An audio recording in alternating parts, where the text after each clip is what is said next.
Hello students, मैं सुजाता चौहान आप सभी का अपनी ऑनलाइन टीचिंग क्लासेस में एक बार फिर स्वागत करती हूँ। आज हम अलंकार के बारे में पढ़ेंगे। बहुत ही डिटेल से आपको अलंकार के बारे में बताऊंगी। अलंकार का शाब्दिक अर्थ होता है आभूषण। जिस प्रकार आभूषण नर नारियों की सुंदरता को बढ़ाते हैं, उसी प्रकार अलंकार भाषा के सौंदर्य को बढ़ाते हैं। इनके प्रयोग से भाषा बहुत ही सुंदर लगने लगती है और ये कविताओं में खूब प्रयोग किए जाते हैं। ये भाषा में शब्द और अर्थ की दृष्टि दोनों से ही सौंदर्य उत्पन्न करते हैं। अलंकार मुख्यतः दो प्रकार के होते हैं। इनके दो भेद होते हैं। अलंकार के भेद: शब्दालंकार और अर्थालंकार। जैसे कि मैंने आपको बताया कि ये शब्द और अर्थ की दृष्टि से सौंदर्य उत्पन्न करते हैं, इसीलिए इसके दो भेद होते हैं। एक शब्द अलंकार होता है और एक अर्थालंकार। तो चलिए सबसे पहले पढ़ते हैं शब्दालंकार। काव्य में जहाँ शब्दों के विशिष्ट प्रयोग से सौंदर्य और चमत्कार उत्पन्न होता है, वहाँ शब्दालंकार होता है।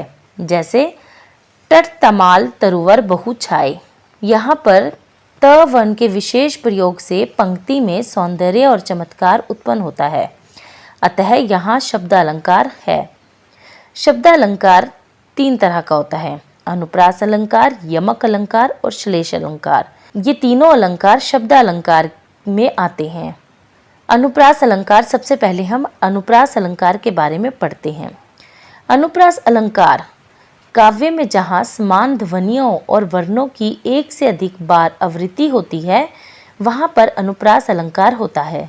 जैसे पोथी पढ़ी पढ़ी जगमुआ, पंडित भया न कोई। यहाँ पर प वर्ण की आवृत्ति बार बार हो रही है। दीन बंधु दुखियों का दुख कब दूर करोगे।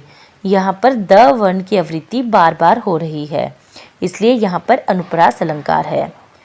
इसके बाद आते हैं यमक अलंकार पर। जब कविता में किसी एक शब्द का एक से अधिक बार बार भिन्न अर्थों में प्रयोग होता है, तो वहाँ पर यमक अलंकार आता है।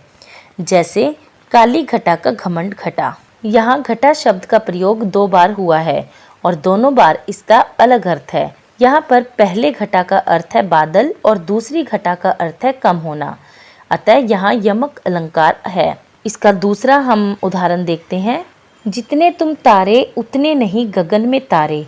यहाँ पर तारे का अलग अलग अर्थ है। पहले तारे शब्द का अर्थ है उद्धार करना और दूसरे तारे से तात्पर्य है आकाश चमकने वाले तारों से। तीन बेर खाती थी वो तीन बेर खाती थी।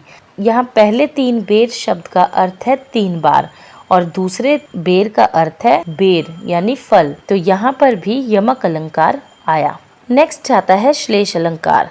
श्लेष अलंकार का अर्थ होता है चिपका हुआ या छिपा हुआ। कविता में जब एक शब्द में एक से अधिक अर्थ छिपे होते हैं तो श्लेष अलंकार होता है।